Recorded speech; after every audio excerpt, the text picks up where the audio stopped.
कभी आप लोगों को अपने पेज पर ले जाती हूँ तो कभी बोलती हूँ प्रोफाइल से सुनिए। कहीं भी आप लोगों को घुमाती रहती हूँ, ये मैं देख रही हूँ। तो आज आप लोगों को प्रोफाइल से सुना रही हूँ और मंटो की ही कहानी है।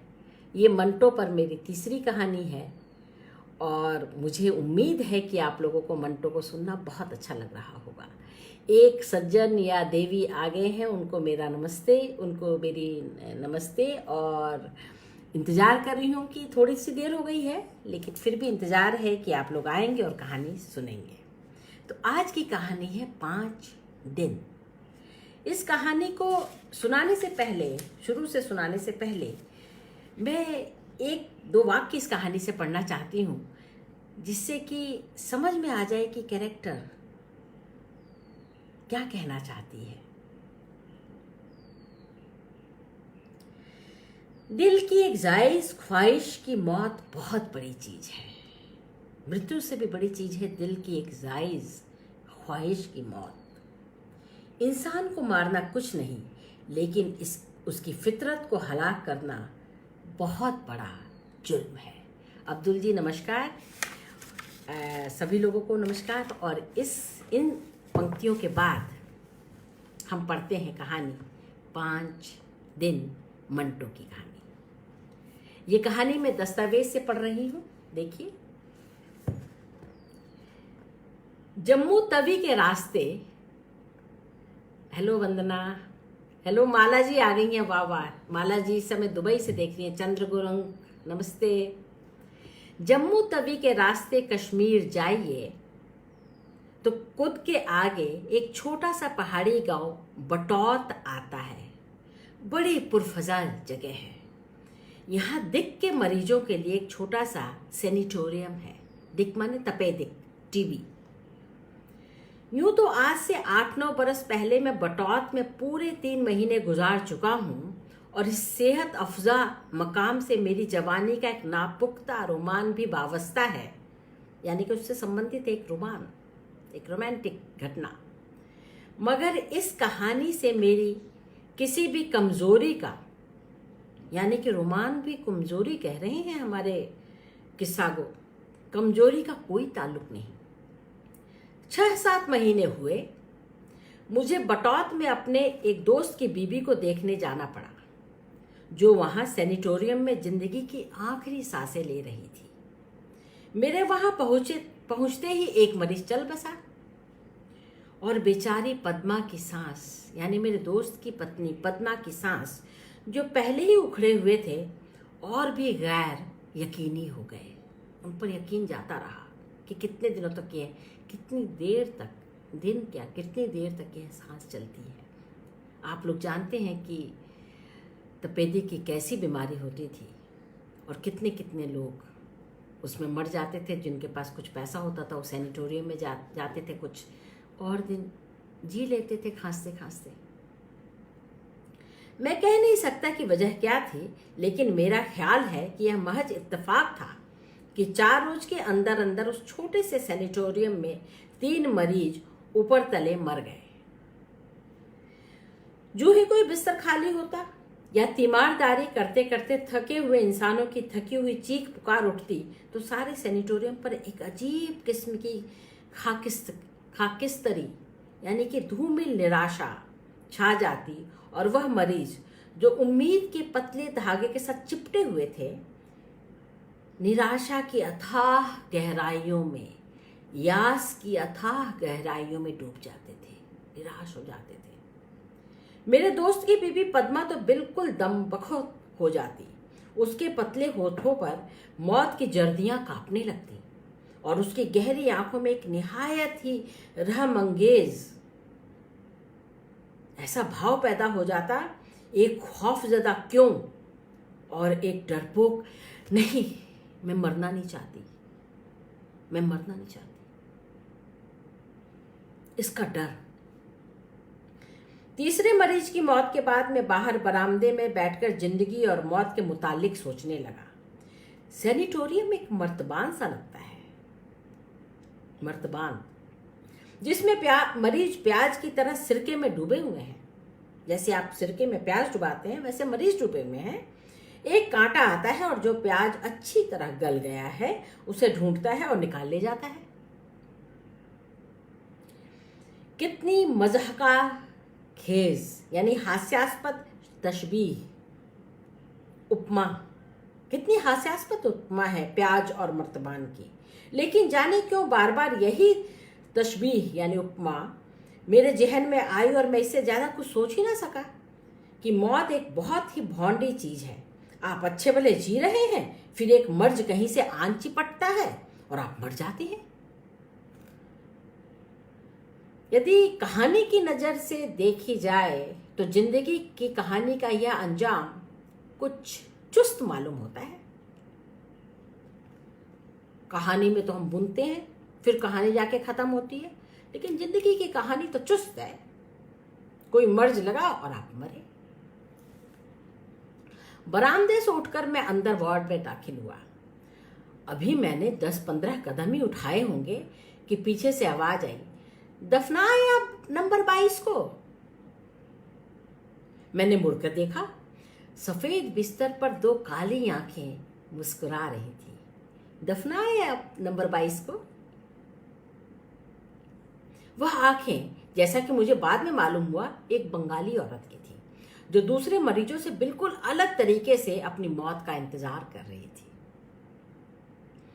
उसने जब कहा था दफनाए आए अब नंबर 22 को, तो मुझे महसूस हुआ था कि हम एक इंसान को नहीं, एक अदद को दफना कर आ रहे हैं, एक चीज को, एक वस्तु को दफना कर आ रहे हैं। और सच पूछिए तो उस मरीज के को कब्र के सुपुर्द करते हुए मेरे दिलो दिमाग के किसी भी कोने में यह एहसास पैदा नहीं हुआ था कि यह एक इंसान है और उसकी मौत से दुनिया में एक खला, एक खालीपन पैदा हो जाएगा। मैं जब मजीद गुफ्तगू करने के लिए उस बंगाली औरत के पास पहुंचा, जिसकी सियाह फाम, बिल्कुल काली, गहरी काली आंखें ऐसी हौलनाक बीमारी के बावजूद तरोताजा और चमकीली थीं, तो उसने ठीक उसी तरह मुस्कुरा कर कहा, मेरा नंबर 4 है। फिर उसने सफेद चादर की चंद सलवटें अपनी उस्तु ख्वानी यानी बिल्कुल गठी जैसे हड्डी हड्डी हाथ जो होती है ना, हरियल हाथ से दुरुस्त की और बड़े बेतकल्लुफ अंदाज से कहा, आप मुर्दों के जलाने दफनाने में काफी दिलचस्पी लेते मालूम होते हैं। मैंने यूं ही सा जवाब दिया, नहीं तो। इसके बाद वह मुख्तसर सी गुफ्तगू खत्म हो गई और मैं अपने दोस्त के पास चला गया। दूसरे रोज मैं नियमानुसार सैर को निकला। हल्की हल्की फुहार गिर रही थी और फजा बहुत ही प्यारी और मासूम हो गई थी, जैसे फजा को उन मरीजों से कोई सरोकार ही ना हो। मरीज जो कीटाणु भरे सांस ले रहे थे, चीड़ के लंबे लंबे दरख्त, नीली नीली धुंध से लिपटी हुई पहाड़ियां, सड़क पर लुढ़कते हुए पत्थर, पस्त कद मगर सेहतमंद भैंसे, पस्त कद माने छोटी छोटी कदों वाली सेहतमंद भैंसे, हर तरफ खूबसूरती थी और एक ऐसी विश्वास भरी खूबसूरती जिसे किसी चोर का कोई खटका न था। उन मरीजों को चोर का खटका था कि आएंगे और सांस को उठा के ले जाएंगे, लेकिन इस फजा को देखिए, किसी चीज का खटका ही ना था। क्या बात है, बड़ी पुरसुकून थी वो। मैं सैर से लौटकर सैनिटोरियम में दाखिल हुआ तो मरीजों के उतरे हुए चेहरों ही से मुझे मालूम हो गया कि एक और अदद, एक और चीज चली गई। 11 नंबर। ओहो, यह तो पद्मा मेरे दोस्त की बीबी का नंबर था। यानी पद्मा चली गई, वह जो डरी रहती थी, वो जो सदा पूछती थी कि क्यों मेरे साथ ही ऐसा क्यों हुआ, वो चली गई। पद्मा की धसी हुई आंखों में जो खुली रह गई थी, मैंने बहुत से खौफजदा क्यों और बेशुमार डरपोक नहीं उसमें धसे हुए पाए। वो धसे हुए थे, अभी भी दिख रहे थे। नहीं, क्यों? बेचारी पद्मा। पानी बरस रहा था, इसलिए खुश्क ईंधन जमा करने में बड़ी दिक्कत का सामना करना पड़ा। बहरहाल उस गरीब की लाश को आग के सुपुर्द कर दिया गया। मेरा दोस्त वहीं चिता के पास बैठा रहा और मैं उसका सामान वगैरह संभालने के लिए सैनिटोरियम में आ गया। वार्ड के अंदर दाखिल होते ही मुझे उस बंगाली औरत की आवाज़ सुनाई दी। बहुत देर लग गई आपको? वो यूं ही मुस्कुरा रही थी। हाँ जी, जब बारिश की वजह से खुश्क ईंधन मिल ही नहीं रहा था, इसलिए देर हो गई। और जगहों पर तो ईंधन की दुकानें होती हैं, पर मैंने सुना है यहाँ इधर उधर से खुद ही लकड़ियाँ काटनी और चुननी पड़ती हैं। उस औरत ने कहा। जी हाँ, बैठ जाइए, थक गए हैं आप, जरा बैठ जाइए। मैं उसके पास स्टूल पर बैठ गया तो उसने एक अजीब सा सवाल किया। तलाश करते करते जब आपको खुश्क लकड़ी का टुकड़ा मिल जाता होगा तो आप बहुत खुश होते होंगे, क्यों? उसने मेरे जवाब का इंतजार न किया और अपनी चमकीली आंखों से मुझे बगैर देखते हुए कहा। बगैर नहीं, बगौर।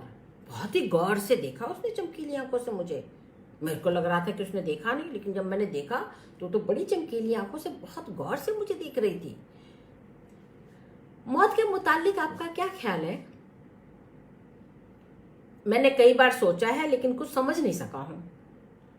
वह दानाओं की तरह मुस्कुराई और फिर बच्चों के से अंदाज में कहने लगी।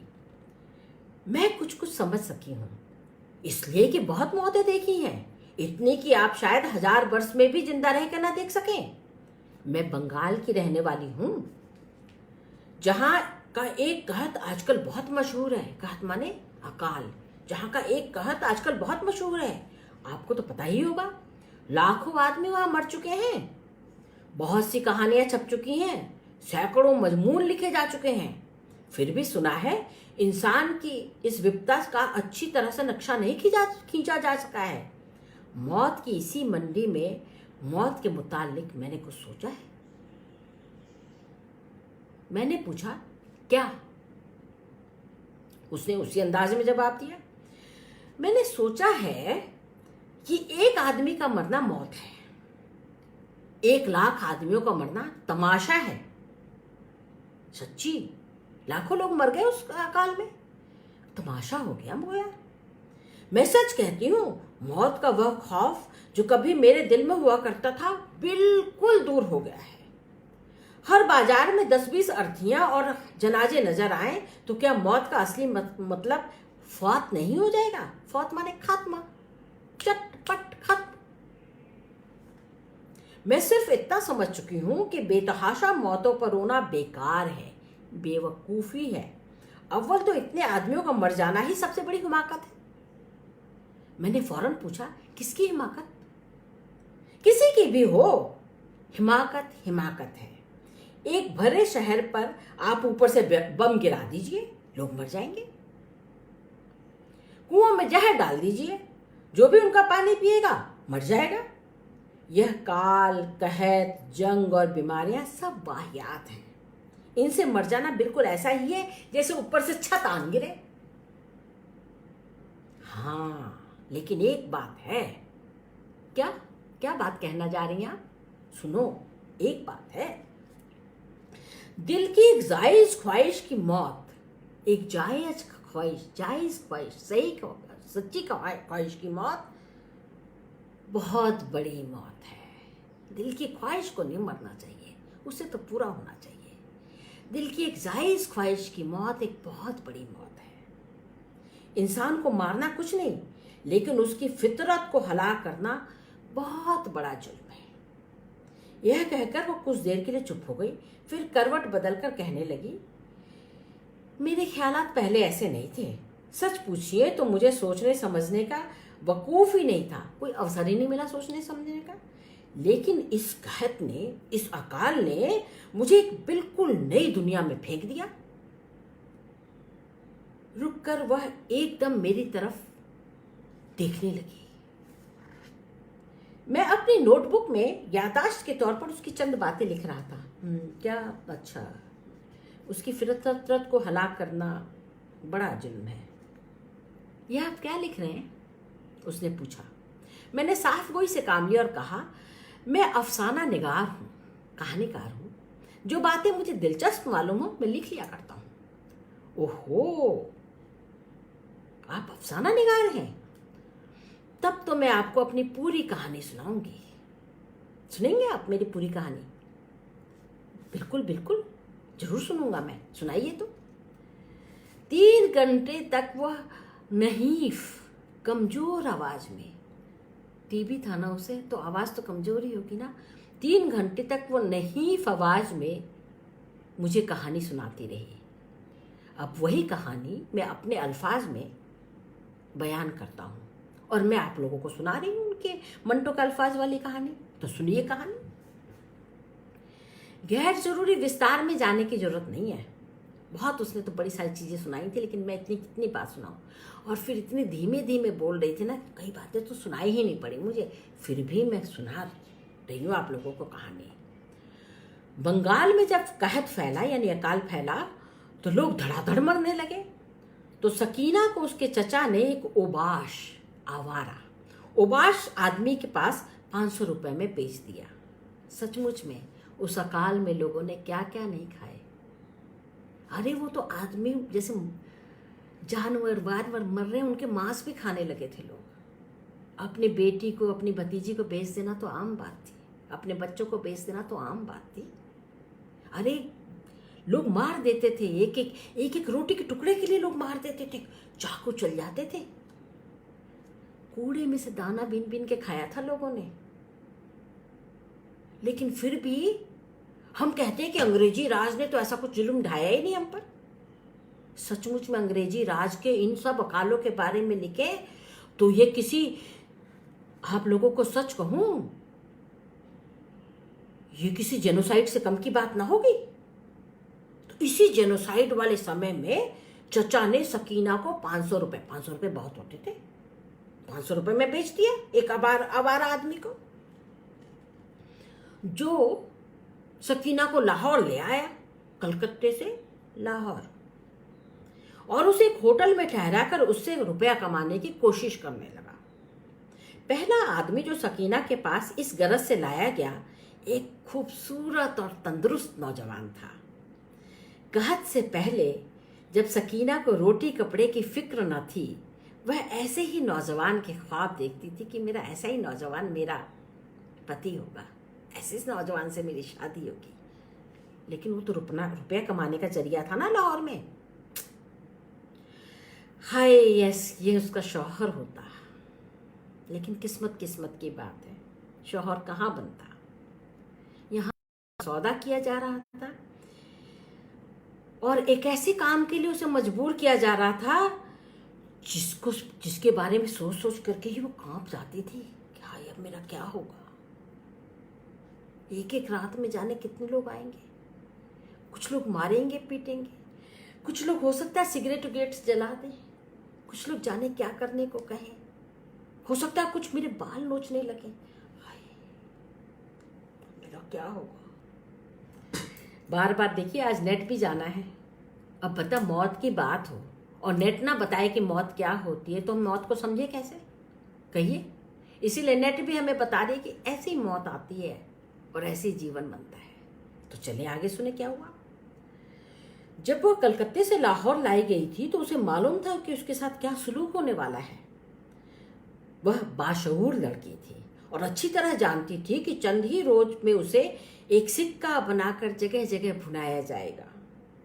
उसको यह सब कुछ मालूम था, लेकिन उस कैदी की तरह जो रहम की उम्मीद न होने पर भी आस लगाए रखता है, वो किसी नामुमकिन से हादिसे की उसको तलाश थी कि ऐसा कुछ हो जाएगा, नामुमकिन सा घट जाएगा कि वो बच जाएगी इससे। वो हादिसा तो ना हुआ, लेकिन खुद उसमें इतनी हिम्मत पैदा हो गई कि वह उस रात को कुछ अपनी होशियारी से और कुछ उस नौजवान की अनुभवहीनता के चलते होटल से भाग निकलने में कामयाब हो गई। भाग गई सकीना होटल से, तो सो रहा होगा पड़ा बेवकूफ। अब लाहौर की सड़कें थीं और उनके नए नए खतरे। कदम कदम पर उसे ऐसा लगता था कि लोगों की नजरें उसे खा जाएंगी। लोग उसे कम देखते थे, लेकिन उसकी जवानी को जो छुपने वाली चीज नहीं थी, कुछ इतना ज्यादा घूर रहे थे जैसे बर्मे से उसके अंदर सुराख कर रहे हो। सोने चांदी का कोई जेवर या मोती होता तो वह शायद लोगों की नजरों से बचा रह जाता, मगर वह एक ऐसी चीज की हिफाजत कर रही थी जिस पर कोई भी आसानी से हाथ मार सकता था। 3 दिन और 3 रातें वह कभी इधर कभी उधर घूमती रही, छिपती रही, भटकती रही। भूख के मारे उसका बुरा हाल था, मगर उसने किसी के आगे हाथ ना फैलाया। वह डरती थी कि उसका फैला हुआ हाथ उसकी इस्मत समेत किसी अंधेरी कोठरी में खींच लिया जाएगा। वह दुकानों में सजी हुई मिठाइयाँ देखती थी, भटियार खानों में लोग बड़े बड़े निवाले उठाते थे। उसके हर तरफ खाने पीने की चीज़ों का बड़ी बेदर्दी से इस्तेमाल हो रहा था, लेकिन जैसे दुनिया में उसकी किस्मत का एक निवाला न था, एक और उसकी किस्मत का लिखा हुआ नहीं था। वो घूम रही थी 3 दिन 3 रात। उसे जिंदगी में पहली बार खाने की अहमियत का पता चला। हाय, खाना कितनी जरूरी चीज है। पहले उसको खाना मिलता था, अब वह खाने से मिलना चाहती थी और मिल नहीं सकती थी। 4 रोज के फाकों ने उसे अपनी ही नजरों में एक बहुत बड़ा शहीद तो बना दिया, लेकिन उसके जिस्म की सारी बुनियादें हिल गईं। वह जो रूहानी तकसीन होती है ना, एक वक्त आ गया कि वह भी सिकुड़ने लगी। इससे अच्छा तो ये था, इस भूखे मरने से तो अच्छा ये था कि मैं उसी के पास रह जाती, उस आदमी के पास। कम से कम भूखा तो ना रखता, कुछ तो खाने को देता। चौथे रोज शाम को वह एक गली में से गुजर रही थी कि जाने क्या उसके जी में आई और वह एक मकान के अंदर घुस गई। डर लग रहा है ना? मुझे भी बहुत जोर से डर लगा था जब वो मकान के अंदर घुसी, क्योंकि वो सोच ही चुकी थी इससे अच्छा तो चाचा के पास ही उस आदमी के पास ही रह जाते, चाचा के बेचे हुए आदमी के पास। मकान के अंदर घुस गई। मकान के अंदर घुसते ही उसे ख्याल आया कि नहीं, कोई पकड़ लेगा और तमाम किए कराए पर पानी फिर जाएगा।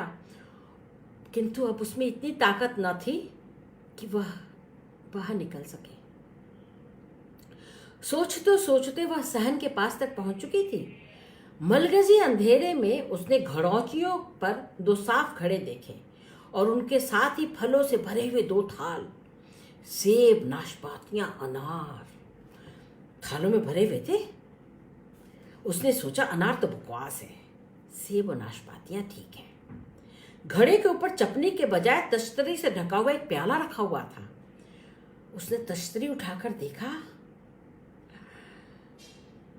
प्याला मलाई से पुर था, मलाई भरी हुई थी लबालब प्याले में। उसने आव देखा ना ताव प्याला उठा लिया और पेशतर इसके कि वह कुछ सोच सके उसने जल्दी जल्दी मलाई निकलना शुरू कर दी। चंद ही लम्हों में मलाई उसके पेट में थी। बहुत राहत मिली उसे, कुछ जान आ गई। वह भूल गई कि वह किसी गैर के मकान में है। वहीं बैठकर उसने सेब और नाशपातियां खाई। घड़ौची के नीचे कुछ और भी था, यखनी, गोश्त का सूप, ठंडी यखनी, और उसने सारी पतीली साफ कर दी। फिर एकदम जाने क्या हुआ कि उसके पेट की गहराइयों में गुबार सा उठा और उसका सिर चकराने लगा। उसी वक्त उसने खांसी की आवाज सुनी। वह उठ खड़ी हुई। उसने भागने की कोशिश की मगर चकरा के गिर गई और बेहोश हो गई। हाय, अब क्या होगा? कौन खांस रहा था? ये भगवान। लेकिन जब उसे होश आया तो वह एक साफ सुथरे बिस्तर पर लेटी हुई थी। सबसे पहले उसे ख्याल आया कि कहीं लुट तो नहीं गई, लेकिन फौरन ही उसे इत्मीनान हो गया कि वह सही सलामत है, लुटी नहीं है। वह कुछ और सोचने ही लगी थी कि एक पतली पतली खांसी की आवाज उसे सुनाई दी और फिर हड्डियों का एक ढांचा कमरे में दाखिल हुआ। सकीना ने अपने गांव में बहुत से कहत के मारे इंसान देखे थे, अकाल के मारे इंसान देखे थे, मगर यह इंसान उनसे बहुत मुख्तलिफ था। बेचारगी इसकी आंखों में थी, मगर इस बेचारगी में वह अनाज की तरसी हुई ख्वाहिश नहीं थी। ऐसा नहीं लग रहा था कि ये इसलिए इतना दुबला है कि खाए तो अच्छा हो जाए। इसकी ख्वाहिश नहीं थी। सकीना ने पेट के भूखे देखे थे जिनकी निगाहों में एक नंगी और भौंडी लालच होती है, मगर इस मर्द की निगाहों में उसे एक चिलमन, एक जालीदार सी नजर आई और एक धुंधला सा पर्दा जिसके पीछे वह डर डर कर उसकी तरफ देख रहा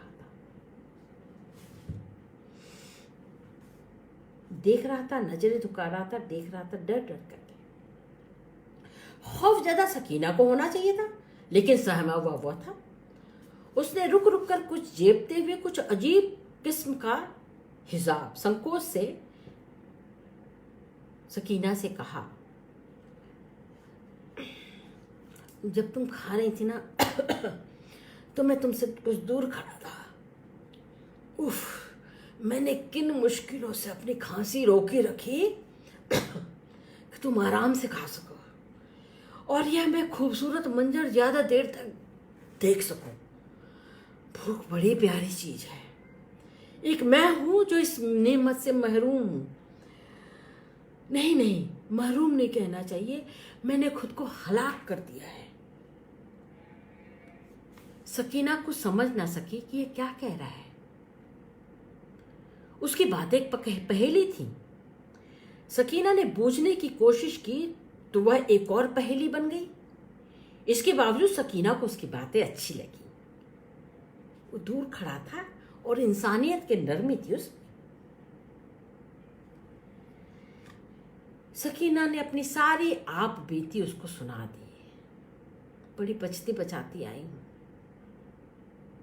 अब आप ही का सहारा है मुझे। वह खामोश सुनता रहा जैसे उस पर कोई असर ही ना हुआ हो। जब सकीना उसका शुक्रिया अदा करने लगी तो उसकी आंखें जो आंसुओं से बेपरवाह मालूम होती थीं, एकदम नमनाक हो गईं। एकदम उसमें आंसू भर आए और उसने भर्राई हुई आवाज में कहा, यहीं रह जाओ सकीना, मैं दिक्क का मरीज हूं, मुझे टीबी है, मेरी भूख मर चुकी है, मुझे कोई खाना कोई फल अच्छा नहीं लगता, तुम खाया करना, मैं तुम्हें देखा करूंगा। फौरन ही वो मुस्कुराने लगा। क्या हिमाकत है, कोई और सुनता तो क्या कहता, यानी दूसरा खाया करे और मैं देखा करूं। नहीं सकीना, बस मेरी दिली ख्वाहिश यही है कि तुम यही रह जाओ, मुझे छोड़ के मत जाओ तुम। सकीना कुछ सोचने लगी, फिर उसने कहा, जी नहीं, मेरा मतलब है आप इस घर में अकेले हैं और मैं नहीं, बात यह है कि मैं। सकीना की बात सुनकर उसको कुछ ऐसा सदमा पहुंचा कि वह थोड़ी देर के लिए बिल्कुल होश आ गया। जब वह बोला तो उसकी आवाज बहुत खोखली थी। सकीना, मैं 10 बरस से लड़कियों के कॉलेज में पढ़ाता रहा। मैंने उन्हें हमेशा अपनी बच्चियां समझा, समझ रही हो ना। वो 10 बरस तक वो मेरी बच्चियां थी। एक तुम हो जाओगी, यहीं रह जाओ, सुन रही हो ना। सकीना के लिए कोई जगह ना थी और वह उस प्रोफेसर के यहाँ रहने लगी। प्रोफेसर 1 बरस और चंद महीने जिंदा रहा। उस दौरान में बजाय इसके कि सकीना उसकी खबरगिरी करती, उल्टा वह जो बीमार था सकीना को आसाइगो आराम पहुंचाने में कुछ इस बेकली से मशरूफ रहा जैसे वह बहुत जल्दी में हो।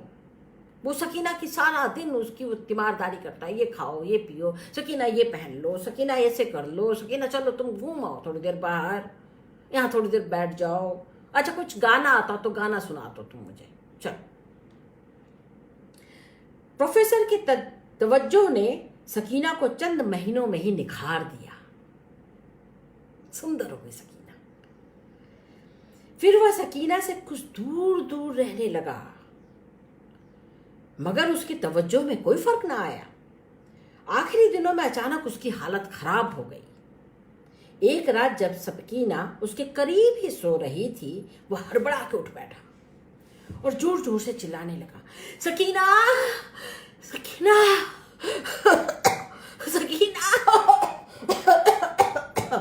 उसकी चीखें सुनकर सकीना घबरा गई। उसकी धसी हुई आंखों में वह जो एक चिलमन सी हुआ करती थी मौजूद नहीं था। उन आंखों में सकीना को अथाह दुख नजर आया।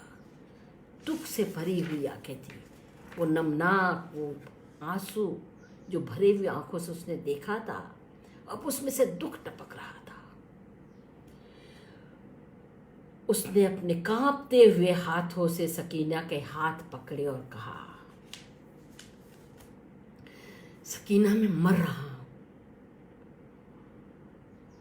मुझे इस मौत का दुख नहीं, क्योंकि बहुत सी मौतें इस मेरे अंदर समाई हुई हैं। मैंने बहुत सी मौतें देखी हैं। मुझे मौत का दुख नहीं है सकीना। तुम सुनना चाहती हो मेरी दास्तान? जानना चाहती हो कि मैं क्या हूं? सुनो सुनो, मैं एक बहुत बड़ा झूठ हूं। झूठ, मैं झूठ हूं सकीना, बहुत बड़ा झूठ। मेरी सारी जिंदगी अपने आप से झूठ बोलने और उसे सच बनाने में खत्म हो गई है। मैं खुद से झूठ बोलता था और सोचता था कि यही सच है, सच्ची है सकीना, यही यही है। उफ, कितना तकलीफ दे, गैर फितरी और गैर इंसानी काम किया है मैंने अपने आप से। मैंने अपनी एक फितरी ख्वाहिश को, अपने दिल की ख्वाहिश को, मैंने अपनी फितरत को मारा है हर बार। इसलिए कई मौतें देख ली है मैंने। सुनो सुनो सकीना, घबराओ मत, सुनो सुनो मेरी बात सुनो।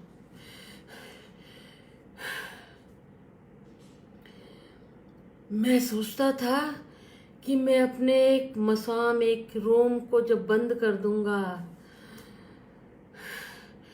तो मेरे देह के सारे दरवाजे बंद हो जाएंगे।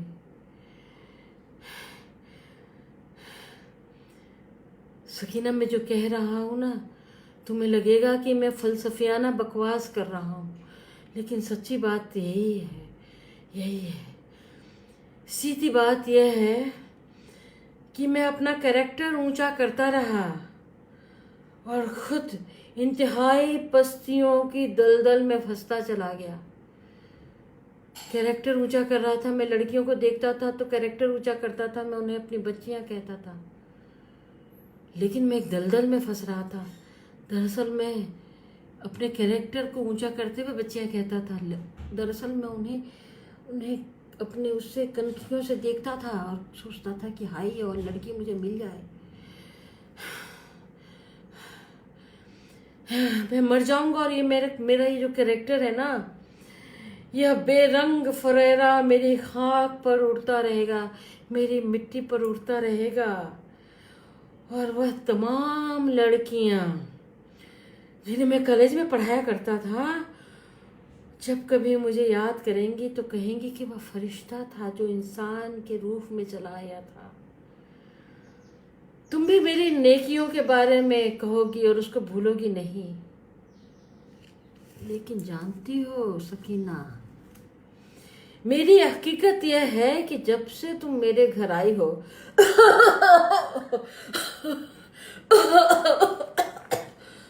पानी पानी,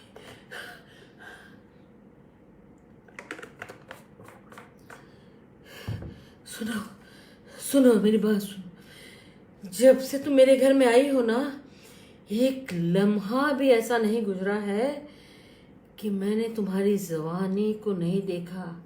मैं कनखियों से तुम्हारी जवानी को देखता रहा हूं।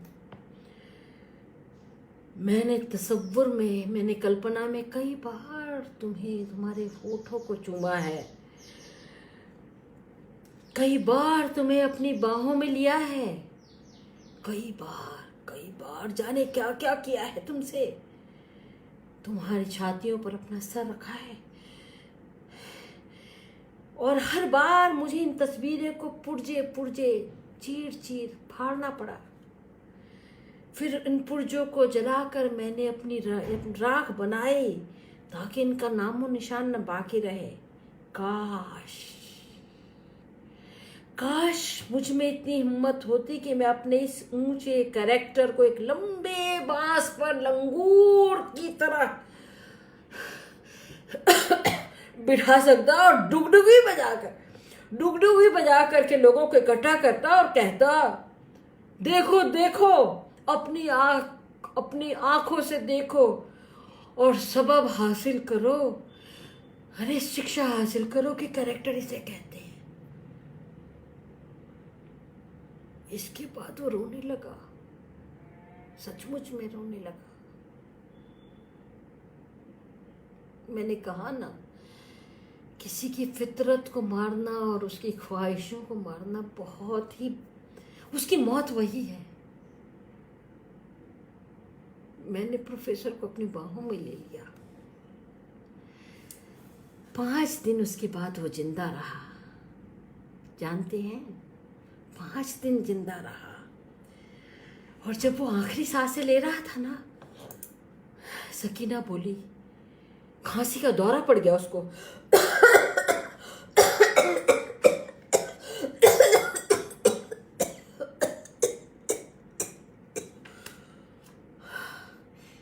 पांच दिन जिंदा रहा।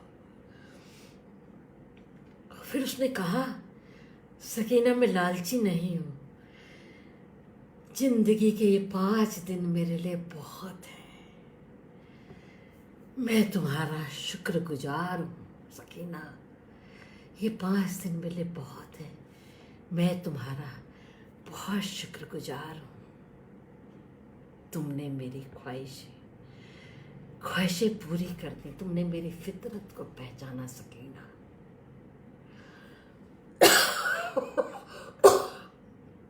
सकीना खांसती रही और मैं वहां से चली आई, दूर, बहुत दूर। लगा कि आपको ये कहानी सुना दूं, जाने वो खांसी का कब दौरा, कब मेरे सांसों को रोकने लगे।